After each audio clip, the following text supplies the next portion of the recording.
of those things prevented me from doing what I felt was the right thing to do, that made me feel really icky inside. I mean, that's a phenomenon called moral distress. And so I struggled with that feeling a lot. And that I think that's what kind of led to my eventual burnout, is that I didn't really know how to cope with that kind of stress. Like, this kind of moral stress, and how do I sit at the end of the day with feeling like I didn't do what I could actually do, and that help the animals, right? And veterinarians and myself, I'm a recovering perfectionist, like a lot of us are perfectionists. And so for perfectionists, these ethical situations can be extremely tough to navigate, because we know the perfect outcome, we know what we want to do to help the owners, to help the animals, and if we're prevented from doing that, it can feel really crushing. And so yeah, I felt like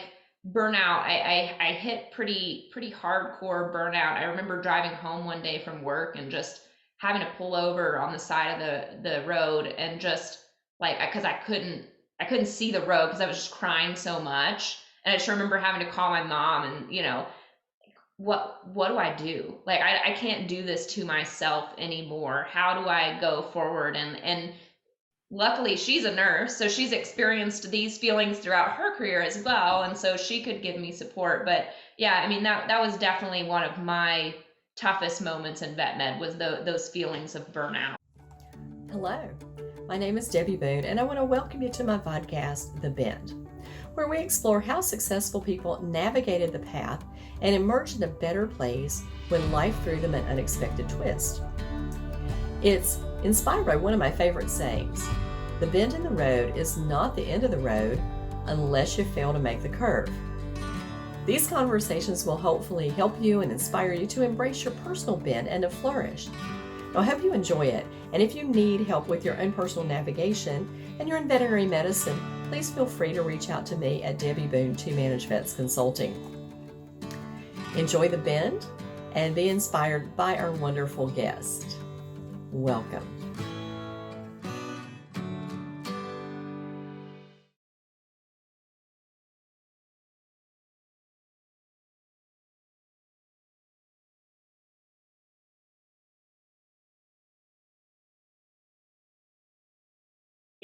Well, welcome everyone to this episode of The Bend.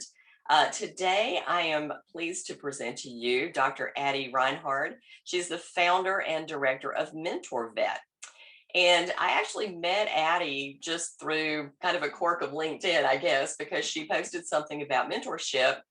And I am very interested in providing that for young veterinarians and technicians and every member of the veterinary team. But Addie's been working on that in conjunction with Merck as a contractor, and it has some ties into the well-being study. So we're going to talk to her today about kind of how she got where she is. So Addie, thanks for joining us today. We really appreciate your time, and I'm excited to hear about your journey, because coming from the veterinary field and then completely kind of changing horses here is an interesting story to me. So welcome. Thank you so much. I'm happy to be here. Well, let's talk about the beginning. Like, tell me your origin story. How did you get there from here? Yeah, so I think I was a kind of a late bloomer to vet med. I think a lot of people could say, oh, I've always wanted to be a vet, but I don't think I could say that. I was always kind of grossed out by the blood and stuff. My mom was a nurse, and I just always remember her coming home from work, and like, she would have vomit or poop or, regardless, whatever on her scrubs from work. And I was like, I don't want that. And so I was always interested in science, and I went to undergraduate with the intention of pursuing biology. I was really interested in teaching, so I was going to be a high school biology teacher. And I actually did an internship for a summer at a nature center in Asheville. There, that I met a veterinarian center, and I started shadowing him. And I just really loved what he was doing because he got to interact with animals. I loved animals. He got to do cool science stuff, and he got to do a lot of teaching. And so I saw this career. It could be a really, amazing thing. I still didn't know if I could get past the blood part, right? Because I was the kind of person that like I pass out when I get blood drawn and whatnot. So I still didn't know if I could do the blood stuff. So I actually started shadowing at a vet clinic back in my hometown, Crossville, Tennessee. And I remember my first real vet med experience. So it was a rural practice, and we had a kind of a dog on the table that had a huge wound, and there was just crawling with so many maggots just Oh my crawling. And the smell, you walk into the room. This is my first vet med experience. Walk into the room, and it's just like overwhelming. So I was there for about 5 minutes just watching them clean out this wound and flush it. And like, I'm starting to feel a little lightheaded. So I go to the bathroom and I'm like splashing water on my face. I'm like, come on, you've got this, you got this. Like, and so finally I went back, and I just remember the technician looking over at me, and she's like, honey, are you okay? I'm like, yep, I think I'm fine. I haven't passed out yet, so we're good. And after that moment, I was like, okay, if I can handle this, I can handle anything in vet med. So I kind of got over my fear of the blood and the maggots, and now I love a good abscess and everything. So I actually decided, this was an undergrad, that I wanted to pursue vet school, and went to University of Tennessee for vet school. I always enjoyed small animal and exotics work, so I decided to go out into GP at least for the first few years, just to get the real world general practice experience. I had always kind of had interest in research and teaching and whatnot, but I was really wanting to get that initial experience in general practice. And yeah, I think through my time in general practice, I experienced varying levels of burnout, and eventually I ended up deciding to go back to school at University of Kentucky. I did a master's in community and leadership development, and that kind of led to research in the well-being space, the veterinary well-being space, which led to my eventual position now at Merck Animal Health as a contractor, and working on this mentorship program, the MentorVet program, to kind of have more structured mentorship in the start of the vet career. So that's kind of my trajectory. God. So let's go back and talk a little bit about the curveball, because there you were working in practice.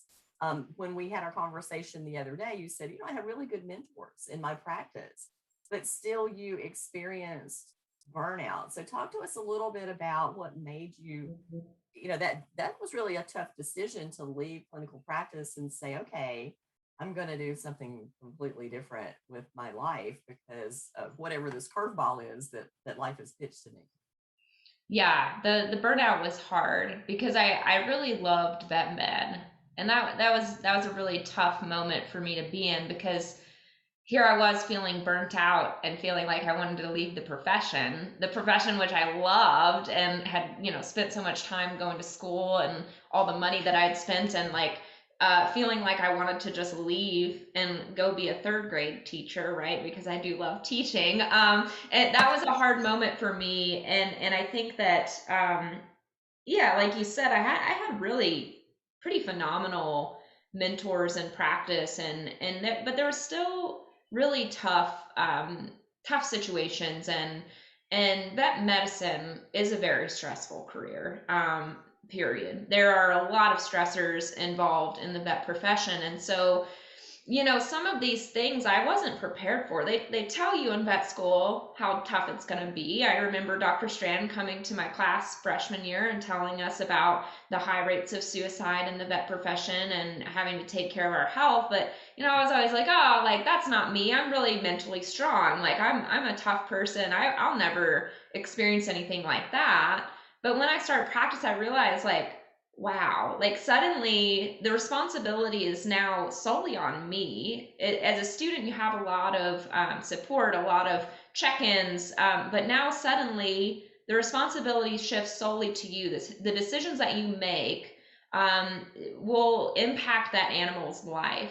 And so suddenly it feels like an overwhelming burden of responsibility but it's also coupled with this sense of like doubt of like, am I actually, you know, qualified to be doing this stuff? Right. Do So I yeah, actually yeah, feel that imposter syndrome, imposter right? syndrome. Right. Yeah. Yeah, Yeah. so that's a really tough place to be for a new grad, and a lot of our recent grads, and for me as well. And so just experiencing, for me, the toughest part I think were those ethical situations where I knew what the right thing was to do. I'd been taught what the right thing was to do, but circumstances, whether it be client finances, whether it be my own time resources, if I was just crazy busy, or if it was, the practice resources and kind of our equipment there, if any of those things prevented me from doing what I felt was the right thing to do, that made me feel really icky inside. I mean, that's a phenomenon called moral distress. And so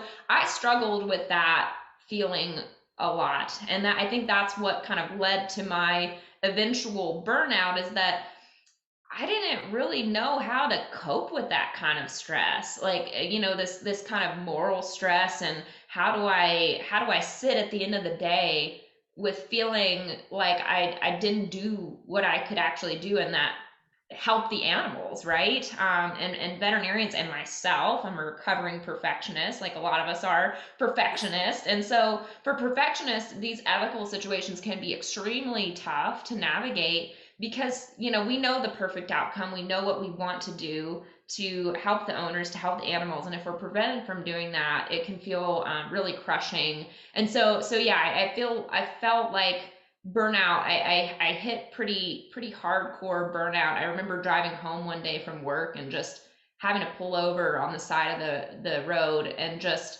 like, because I couldn't see the road because I was just crying so much. And I just remember having to call my mom, and what do I do? Like, I can't do this to myself anymore. How do I go forward? And luckily she's a nurse, so she's experienced these feelings throughout her career as well, and so she could give me support. But yeah, I mean, that was definitely one of my toughest moments in vet med, was those feelings of burnout. So, Addie, I wanted to ask you because having I've been in the profession for 35 years and have had a lot of veterinarians work in the practices that I work in. And I think I told you the other day, I always love to hire new grads because really come with no bad habits and no attitude. And they're just like little sponges, and there's a lot of enthusiasm. But they also, I feel like, looking back over the 35 years of the profession, come out of school with it's got to be all or nothing mentality. It's like that's what they've been taught in school.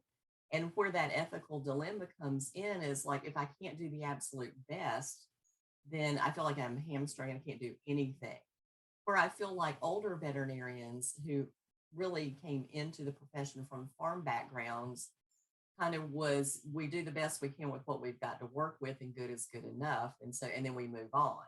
Do you feel like school didn't prepare you for that kind of decision making, where it was, you're right, the perfectionism? I actually had a conversation yesterday with a friend who said, I don't understand. When I have a friend who is an excellent pet owner, she wants to adopt a dog because her dog died, and a rescue won't let her adopt a dog because she doesn't have a fenced yard, but she lives on 20 acres of land, has plenty of money, takes great care of her pets because it's not perfect.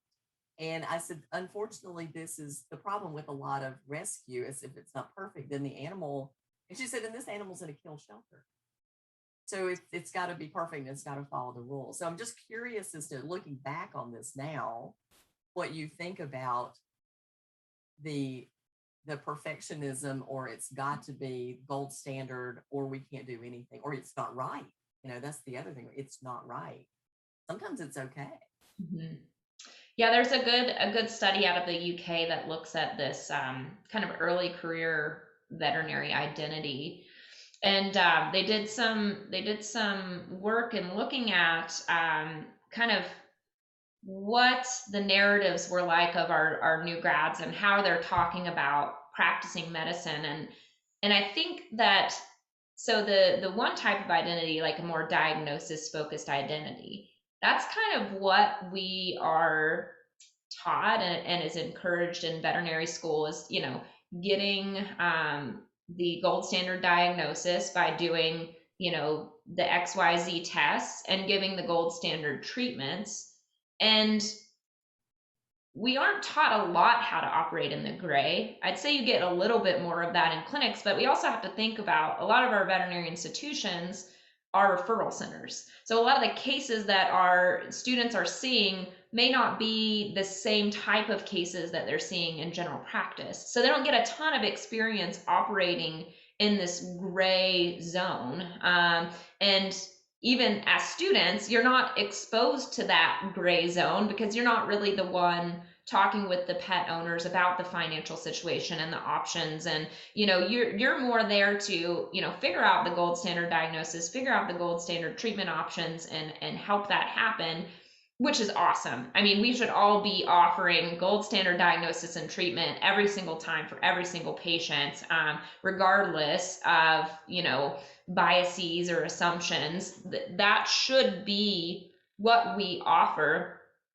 But I think there's also a sense of when owners can't do that, we have to have some grace and also work with them to kind of help them with what they have. So I teach in the program a lot, just being very empathetic to owner situations. And I think as new grads, we can all be pretty empathetic about financial issues because we have such massive amounts of student debt, right? And so trying to just think about the owner's perspective, and this would be a large bill even for me, can be really helpful. So the first, that diagnosis focused identity is kind of fostered in our veterinary schools, at least in my experience and how I went through vet school. That's kind of the way we're trained, and I think that is kind of gold standard way of practicing medicine. But I think it doesn't align a lot of times with what we're actually having to do in general practice. And so the second type of identity that they were seeing in some of these recent and new grads was this more challenge focused identity. And so it was valuing those, the definitive diagnosis, treatments, whatnot.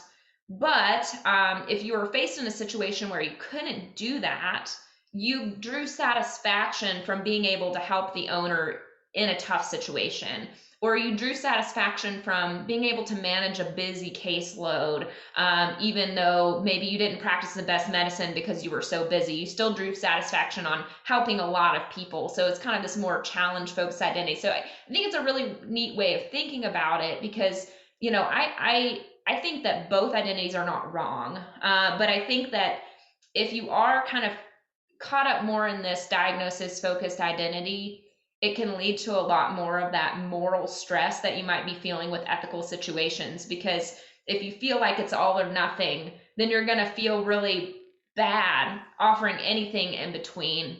And so if we can kind of move to more of a like looking at issues in more shades of gray, like most optimal, least optimal, instead of bad or good, then you can kind of sit with this stuff more. And I wish I had known some of this stuff starting practice, because I think it would have helped me a lot, because I was definitely in that boat of, if they can't do the definitive diagnosis and gold standard treatment, then I'm not doing my job right. Because, sometimes there is this connotation of, if you don't do this XYZ way, then you're not practicing good medicine, right? And that can feel bad for a new grad because you're just trying to do the best you can. You don't want anybody to think that you're not practicing the best medicine that you can. So I definitely think that if we start to introduce some of these more concepts of how to operate in that gray zone in veterinary school, and we're starting to do that more, I think, and I especially think it could be instituted a lot more in our clinical year too. And I know a lot of clinicians are starting to do this more. Like, if your client only had $200, what would you do in this situation? I think that's really going to help prepare our grads for those situations. I think that's a great idea. I know that a lot of the colleges now do kind of day practice. They have, it's because they do know that the students were seeing nothing but zebras, right? And instead of having the common things that general practice sees every day, all day long. And so I think those community practices within the veterinary schools have really helped the students a lot. But then again, it's sort of like I had a conversation with Jan Bellows once about staging dentals. And I said, Jan, people who come to you, your dental specialist, they're already pre-qualified, right? Because they already know they're going to a specialist. They're anticipating it's not going to be cheap, and they're going to listen to whatever you say.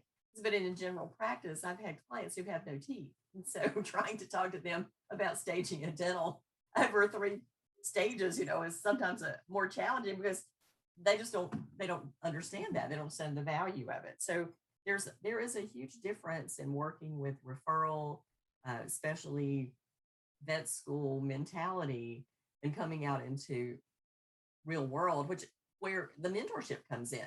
Mm-hmm. Because if we're talking about experienced veterinarians, and again, going back to my own experience with hiring new grads, one of the reasons we love the new grads is because they brought all the latest and greatest right out of the schools into our practice. But the thing that we gave them was what you're talking about, the gray area. We talked about what you can do if you can't do the gold standard, or just because you can doesn't mean you should a lot of times. It's the other gray area too. And we find that, I'm sure, a lot in human medicine. And I think your mom probably was able to talk to you to a lot about that, because, then when you have third party pay, like the insurance, there's also that conflict is, the insurance will pay for it, but is this really becoming nothing more than prolonging the inevitable, and becomes torture more than help when you're talking about a patient like that. But I want to talk about what that step that you took out of clinical work, and then thinking about, okay, now what am I going to do next? Because that's a huge decision, and I'm sure there was fear attached to it. So my question is, how did you overcome the fear of just biting the bullet and saying, I'm going to change? Yeah, so I think for a while, there, like you said, there was a lot of fear. I didn't know. I looked for resources. I looked for help. And I think the turning point for me was actually an AVMA convention in Denver. They hosted a career transition workshop. And at that moment, I remembered through vet school, they always say, like, oh, there's lots of career opportunities for vets, but never really thought about it much when I was experiencing burnout, because when you're experiencing burnout, it's hard to think about any kind of like anything different except just getting out of the situation that you're in. But I went to these career transition workshops and started, really learning about the massive amounts of opportunities within the vet field that were available to me, and that things that I was qualified to do just with my DVM, because that was my fear. Like, I don't want to go back and do another 4 years of internship and residency and specializing, and realizing that, hey, there's opportunities that I can do right now with 3-4 years of experience in private practice, as well as my expertise in client communication. There are things that I can do right now to change my career trajectory. And that was pretty empowering to me, to just know that there was other options out there for me. So I think at this point I began to look at different opportunities. And I think I really started applying to a lot of things. And in hindsight, I think some of those things were probably not the best fit for me and in my career. And when you're experiencing burnout, I feel like you just look for anything to get out of your current situation.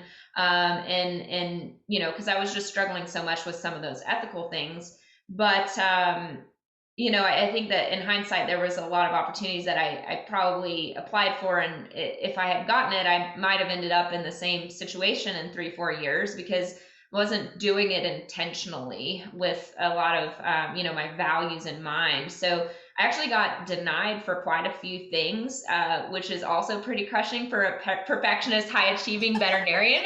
Getting declined for things. This was a new experience for me, and so I actually, sat back and I was like, okay, what am I trying to do here? What is it that I value? And I did a lot of like introspection and trying to figure out where in this career, where do I need to go that I'll feel the most fulfilled? What are my values, and why am I not experiencing that right now what is missing, and starting to ask those questions to myself, doing a lot of journaling about it. And I finally, it's really interesting because my husband got a really great job here in Lexington, Kentucky, which is where we're at.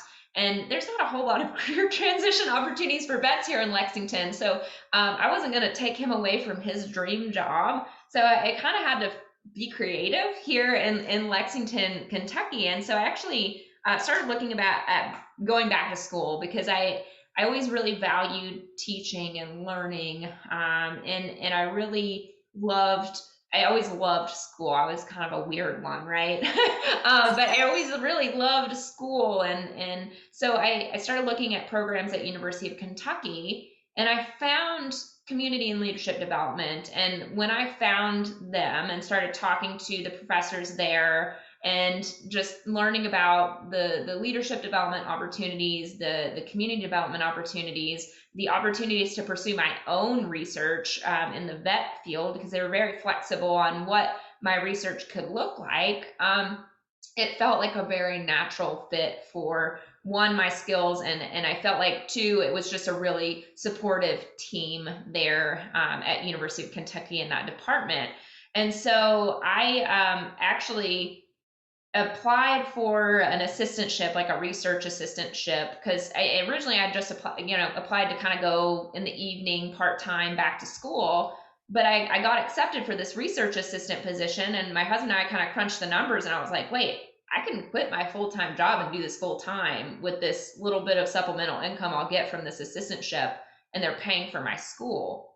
Like, I think I should quit my full-time job and pursue this full-time, because really, to give it the full focus that I want, to do my research that I want to do, I need to quit my full-time job as a vet. And so that was also a tough moment, because I'm like, what does this mean if I'm, am I still a vet? Like I'm going to be in research and like this, so that was kind of a tough transition. But I think I realized that even it, you're going to be a vet regardless of where you go in your career, because of the training that you had received. You're going to bring that unique perspective to whatever you're doing. So I realized that I can still be a vet and do these non-traditional career opportunities, even if I'm not doing these things in the traditional sense. So yeah, I jumped all in, and it was the best decision that I ever made. I had a lot of support, a lot of connections there, and it just really kick-started my career in this transition for sure. I love that, you kind of did, and obviously you're a researcher. So even when you're trying to make this career transition, you started to do research. And I think this is something that people could really take away from what you've done, because so many times I think people feel like they're stuck in their career. Especially the technicians have gone to their 2-year degree and their RVTs, and they're like, okay, well, this is all I can do. But there's so much more that you can do. I started out as a part-time receptionist, and now I'm an international lecturer on veterinary careers. So it changes if you start to look for it, if you start to research what's available, what's out there, the different opportunities. And I think there's a lot of opportunities, and there's a lot of opportunities that are completely unique, that haven't even existed before. And those are kind of the things that maybe some people who are interested in transitioning are moving out. I want to ask you though, because I think we learn from our mistakes. So what was the biggest mistake that you made? Because you said you applied for some things, you're like, oh, I should, this, I know I shouldn't have done that. Well, one opportunity I applied for was like a fellowship in the government, and like now in hindsight, I'm like, glad I dodged that bullet, because I did not want to be there in all that mess over the last year. That would have been really frustrating for me. So I think that was fortunate that I kind of missed out on that opportunity. But I think my biggest mistake starting my career was not putting myself first. I think just getting burnt out in the first place. I think that I when you are a new grad, you feel like you have to give everything that you have, because you want to show your employers that you're, worth the money that they're spending on you, and you want to show the pet owners and prove to them that you are a good veterinarian and to trust you with their animals. And so I think that was my biggest mistake, was not realizing sooner that you can't take care of other people and their pets until you take care of yourself first. Because when you get to the point of burnout, you're not doing anybody any good. And so if I had known that sooner, if I had really started taking care of my own health sooner, I might not have gotten in that situation in the first place. And so, I think when I look back on my career, I think that would be the biggest thing that I would change, is just making sure that I am setting up those boundaries and doing my good exercise and eating well and sleeping well, and starting meditation a lot long, maybe before vet school, starting to Before vet school. meditate. I always thought it was craziness, right? What is this meditation? You just sit there and don't think about anything. This seems crazy, but that has been the best thing for my mental health. Is actually, I took a mindfulness based stress reduction course, and it has changed my life. So yeah, I wish I had meditated a lot sooner, but yeah, I think And just not taking care of myself probably. well, I've talked to a lot of people in veterinary medicine, and one of the things I talk about is setting up boundaries. And managers are probably even worse than veterinarians, because the staff will message them all hours of the day and night on vacation. And I said, you first of all are allowing this to happen, because you need to set the boundaries, and you need to have a very plain discussion with your staff that says, look, when I'm off, I'm off. Unless the building is burning down or somebody's dying, then you can message me about, I want a day off 3 weeks from now. But don't do that at midnight on Tuesday, because I'm at home and I'm asleep. But this is happening all the time. And veterinarians giving out their personal cell phone numbers to clients. And that's fine, because it's convenient sometimes in the middle of a case, but they also will take advantage of that on the weekends and holidays and nights to never let you be off work.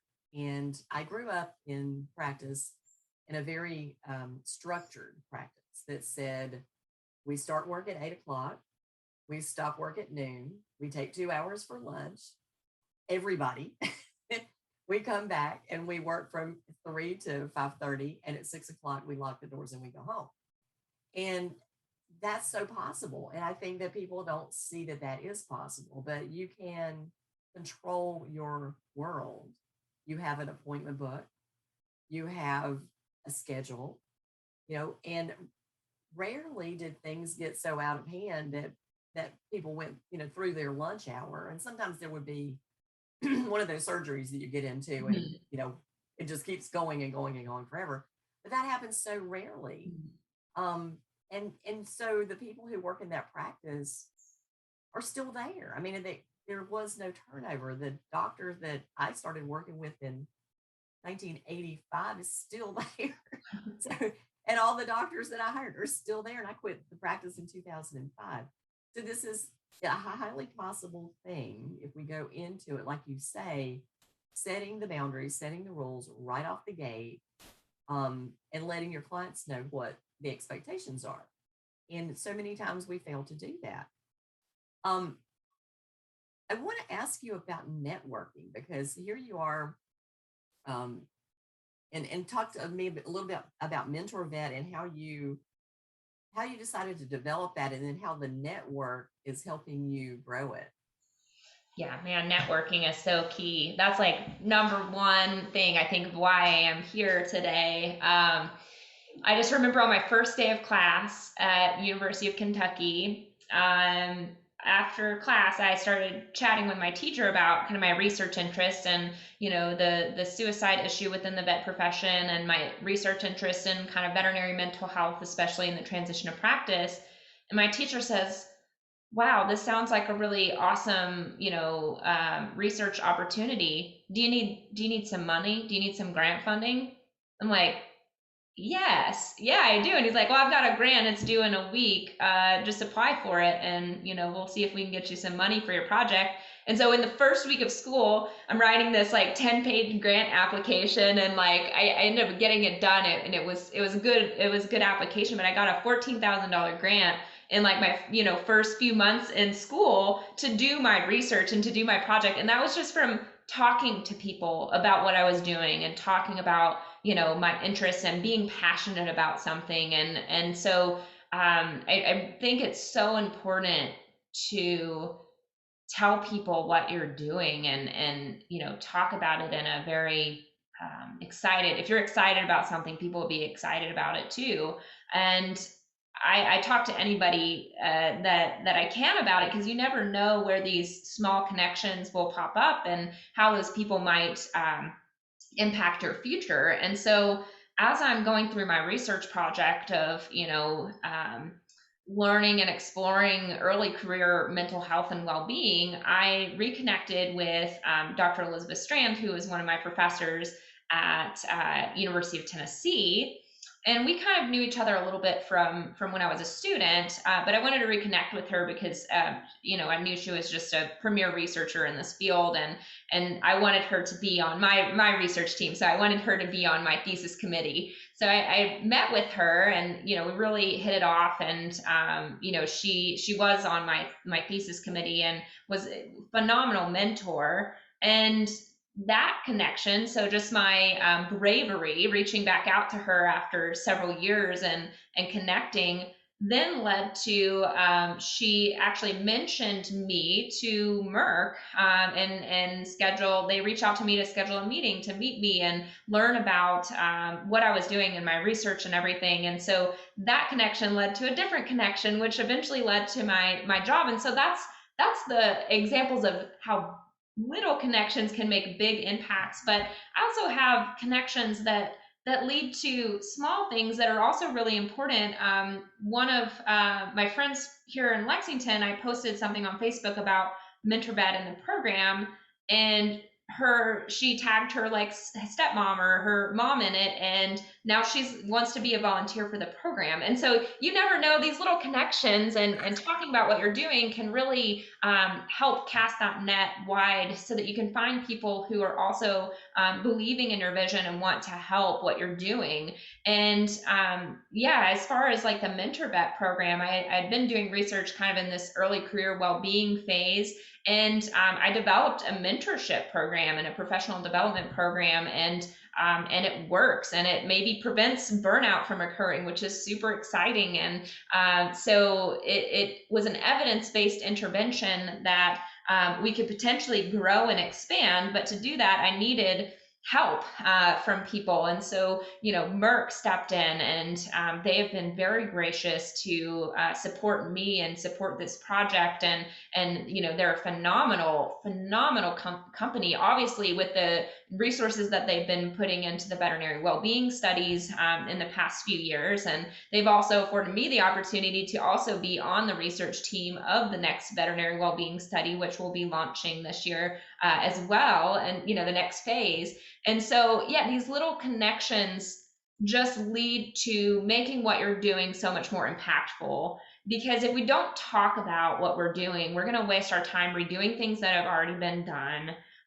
We're going to waste time by potentially making enemies if you don't reach out to, especially the people who are doing similar work in your field. But I think that, especially in the vet well-being space, we're all here to help the vets first and foremost. And so connecting with other people who are also trying to help the vets has been really awesome for me to do. And so, yeah, I've been just connecting a ton, and one connection leads to another connection, leads to somebody in this organization who's interested in the program, and maintaining those existing connections and reaching out to them once a year to reconnect is so key in expanding and growing what you're doing to make it so much more impactful.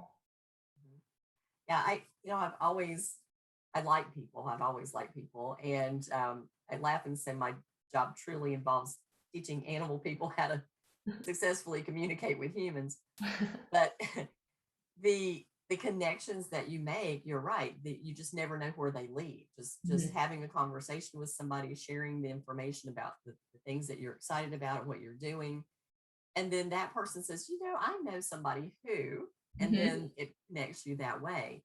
And this is it's one of the reasons that I talk a lot about for the managers, for the lay staff in veterinary medicine. I said, dress for the job you want, not the job you have, because you don't know who's standing in front of you. You don't know what their connections are. You don't know that first impression that you make on that person may lead to something absolutely amazing that you never even conceived of. And it's funny how it all plays out. And I know that you've talked about like hindsight and looking back at certain things that you think, oh gosh, thank God I dodged that bullet.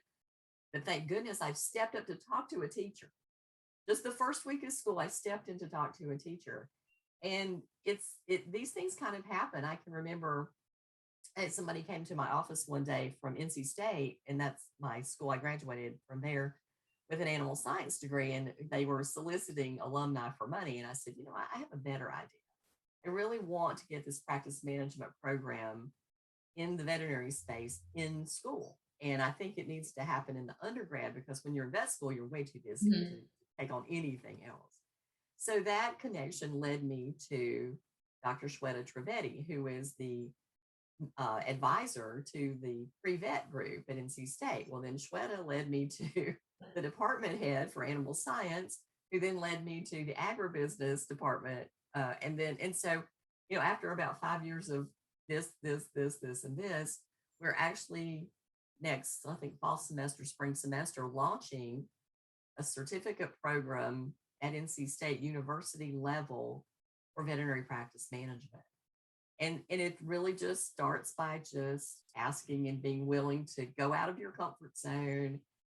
One of the things that you said was it's uncomfortable, right? It is. I was brave enough to go back and talk to Elizabeth Strand after so many years.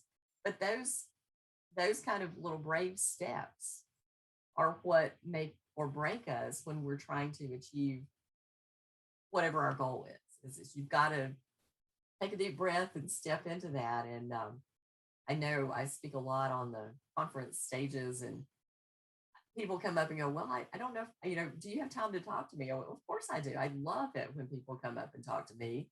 And I think a lot of people would like to do that and come up and ask a question, but they're too intimidated to come up. So just, be brave. Just be brave. Um, so I want to ask you, what advice would you give someone facing a big life decision? Because you really, I mean, this is a career, not a total change, but Mhm. really a shift from where you were to where you are now. What advice would you give to someone thinking about making a shift? Yeah, I have a few thoughts come to my mind. First, the quote what you just said, be brave. Because it can be really scary to make a big change. It can be scary to reach out to people and tell them what you're doing, or if you have an idea, it can be scary to bring it out to the world because you're afraid maybe that people might steal your idea or something. But being brave, is so important in that I think once you've kind of made that decision, you kind of just have to jump in and just do it all the way. And then I think at the same time, you also have to be patient with the process. And this is one that I had a hard time with because I felt like at first I mentioned that I was just kind of applying to a lot of stuff. I was trying to rush that process of this transition, which is a huge thing, and a huge career transition is not. It's not a little thing. And these decisions that you're making now may impact the rest of your life and will impact the rest of your life. And so I guess one of my big, I guess if I was to tell Addie, 3, 4 years ago, whenever I was looking at this transition, just to say, like, let it just be patient, don't rush your decisions. If you're feeling like you're just trying to run away from something, why are you running away from that thing, and really trying to figure out what are you doing. And that brings me to, I think the third thing is like always doing things that align with what you value and what your values are. And if you don't know what your values are, figure them out, because if you're doing things that align with your values and what you believe in, it's amazing how many opportunities will just arise. And I think I also say that from a place of privilege. So I do realize that I'm very privileged in that I have, this amazing veterinary education, and I do have a lot of these connections already. And I come from a well-educated family. But that being said, if you're doing things that really align with your values, people can tell that you're being very authentic and you're being very genuine about what you're doing. And things will continue to arise. So opportunities happened for me that I didn't even know existed. Like that, the community leadership development program, they never had a vet in that program. Like that was a totally new and different thing. And so you can make your own thing up. Like you don't have to do what other people are doing just because everyone's getting, a master's in business or, master's in public health. You don't have to do those things just because other people do them. Like get creative and figure out, what is it that you truly value. And for me, that was connection and community. And so community and leadership development was like my home. I had found my home in this program. And so when you're thinking about a career transition, if it is back to school, be creative with what you pursue in your education and your training. And I promise that when you keep doing things that align with your values, not only will more opportunities arise, but you'll be happy in the process. You'll be so much happier in the process of going through life. So It's funny. One of the first things I do when I start a consultancy with the practice is to make sure that their core values are defined. Because once we define the values of the core practice, then we ask potential employees questions, and those questions reveal their core values. And if they're in alignment with the practice's core values, then they're probably a good fit and they'll get along well and they'll enjoy working there. But if their personal core values are not in alignment with what the practice believes, then there's always going to be discord and disconnect, and they're never going to be happy there. And there's going to be drama. But I wonder how many people actually take the time to sort out their own core values, because I can look at mine. They're right here in front of me on the wall, and they're responsiveness, competency, connectedness, energy, positivity, integrity, and professionalism. And so anytime you're making a decision in life about anything, even a small thing, you're measuring it against what you truly believe. And when you go out of your own integrity, then you're never going to be happy. Even if it, benefits you, even if it makes you money, there's always going to be an unhappiness about it because you personally didn't really believe it. You didn't really believe you were doing good in the world. And so you've got to get those core values right. Any suggestions that you have for people as individuals to a resource to help them find and define their own core values? yeah, so I just started kind of with a pre-existing list online. So if you just Google list of values, and you can just go through words and just start picking out ones that connect with you and write them down. And maybe this initial list is like 20, 30 values long. And then you start narrowing it down and maybe grouping some together. So hardworking and persistence might just become one of, persistence, or, you just start grouping them down, making them smaller and smaller. And you really want to distill this list down into, no more than 10, but ideally like between 2 and 6 core values that you want to live by. You don't want just one, because there's so many things that go into decision making. If you're just making decisions based on autonomy, right, then that might get a little weird if you're just making decisions based on this one value. So having this list of, these are things that I notice myself doing, that 2 I can't live without. I think that if you go through each of those and also write a sentence out of like, why is that your core value? Because I've had a few values that I've had on my list, and then when I try to like verbalize why it's important to me, I can't. I'm like, okay, well, that's probably not a core value to me. Then that's just something that I want to be, because sometimes we put core values on our list that we're like, ideally I want to be, say a more organized person, so I'm going to put that on my core value list. But if you really like, you can't get organized, that's probably not your core value. So really, letting go of some of those ones that you're hoping for, but maybe you just know aren't you, and then suddenly you'll start distilling down. And this list also can change over time too, and so revisiting it, reevaluating this list. And for me, I think some of my core values have been like independence and connection, and I think that these, and contribution to my profession. And so when I'm doing the work that I'm doing, I want independence in what I'm doing. And I also want to know that I'm contributing and making the profession a better place, and that I'm also connecting people and building community and growing. And so everything that I do is in alignment with these core values. And I have a few more like persistence and things like this, but everything that I do is in alignment with those values. So yeah, I think just getting a list and kind of starting to distill down, and it takes time. You can't just do this in a day, because you have to kind of think about it over, and you start to watch yourself making decisions, and you're like, oh, like I really did this because I have the value of independence, and this is why I made the decision the way I did. Because when you really start looking at the values more, then you do start to realize those places where maybe your values aren't lining up. A lot of our conflict arises where our values are slightly different, and this happens with pet owners, this happens with practices, like you say. If your values aren't lining up, this is where a lot of conflict arises, and you can recognize that and appreciate that other person's values, that they aren't maybe the same as yours, and try to figure out how to move forward together. But yeah, that's how I went through looking at my own values. I love that. Andy Rourke said something one day, and he said about pet owners, and he said, I can't care more than they do.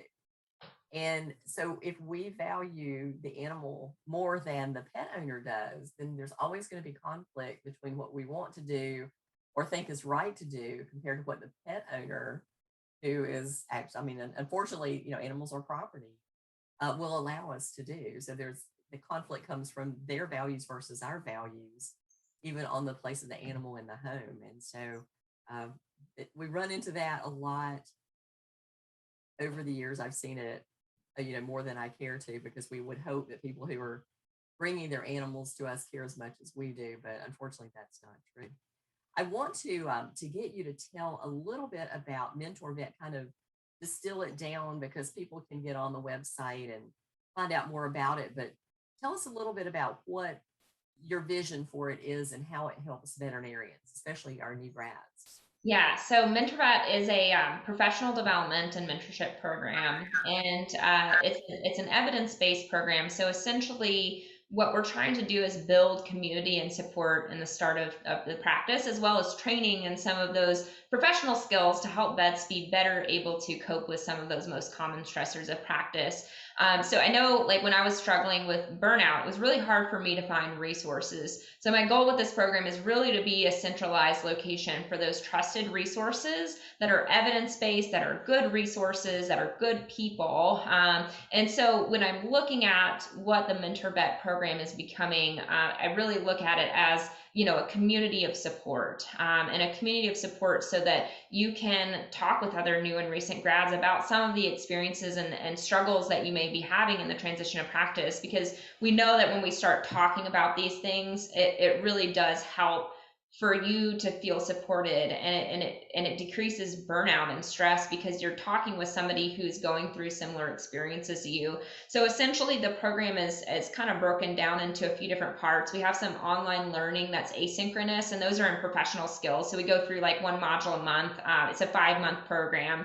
The end of every month, we meet in small peer groups, and I moderate those sessions, and we kind of talk about the material that we learned in the modules, as well as kind of applying some of it to their experiences in practice. There's also a paired mentorship aspect. So people in MentorVet can be paired with another veterinarian who has training in emotional support and suicide intervention and mentoring tips and some of these professional skills, so that you can just have another point person to provide you extra support if you need it. And then there's also a mental health coaching session and a financial coaching session that's included in the price of MentorVet, which is really helpful resources for our new and recent grads. And I especially think that those financial coaching sessions are going to be awesome. They're led by Grace Kim, who is a veterinarian and a financial coach. And so she's going to sit down with anyone in the program that wants this service, but sit down with them for an hour and kind of develop some financial goals and kind of get finances down on paper, so that you can maybe have some hope that the student debt isn't crushing, and maybe, you know, there is some light at the end of the tunnel. So really excited about the partnership and having her on the team. And then the mental health coaching sessions as well, just to be able to have a resource there if you're feeling, you know, these feelings of burnout or compassion fatigue, to be able to talk to somebody that can connect you with resources that you might need.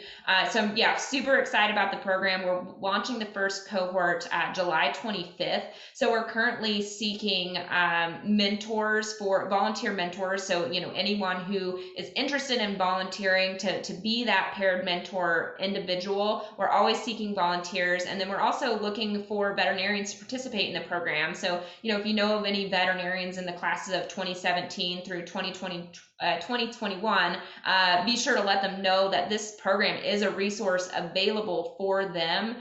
For more information, I do have a website, which is mentorvet.net, and then I'm also on Instagram and LinkedIn at MentorVet is the handle. So yeah, if you're interested, I would be happy to chat with you about the program. If anyone listening is interested, I think it's really going to be a good orientation in the profession and really provide our new grads with that foundational knowledge and some of these professional skills and that support, so that they can really get a head start in their career and potentially prevent these feelings of burnout from occurring in the first place. And that's some of the data that I gathered from the research, is that this potentially prevents burnout, which is awesome.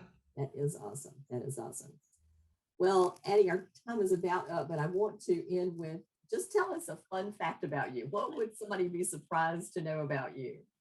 Yeah, so I have too many hobbies. It's a little bit excessive. So I do a lot of outdoor stuff, kayaking, mountain biking, hiking. I also like soap making. I grew up in a music store, so my family's always been super musical. So I play, you know, piano, cello, guitar, and ukulele. But my latest hobby has been, so for the past 6 months, I've been building a climbing wall in my walk-in attic. So currently in the next room over from here, I have a little bouldering wall that I can go in and climb every evening and get some of that self-care in. So that has been definitely something that I don't think most people can say, that they have a climbing wall in their attic. So that's kind of my fun fact. So and then I guess one other, I had one more, I guess, book recommendation for the listeners. So if you're considering, you know, a big career transition or life change, one book that really helped me was The Path of Least Resistance by Robert Fritz.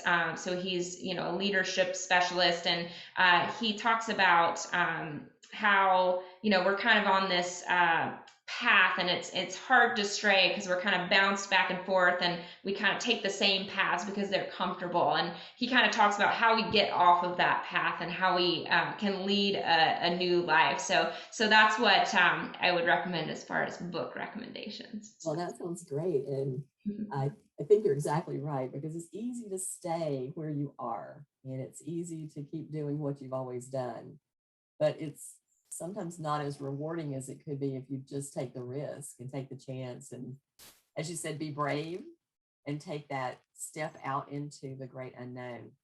Well, thank you so much for sharing all this great information, and we're going to make sure that at the end in the show notes we have connections to MentorVet.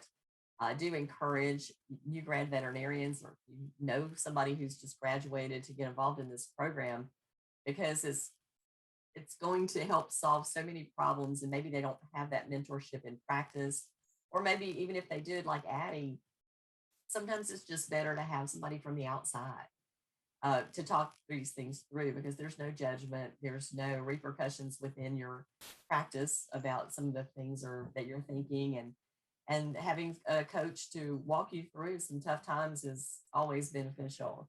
So thank you again so much for joining us on the Bend. We'll have all your information and contact information up in the show notes, and we hope that our viewers do take the opportunity to find out more about MentorVet. And even if you don't need it, share it with others, because you just never know through the network who it's going to matter to and who it's going to be important to. Thank you so much, Debbie, for having me.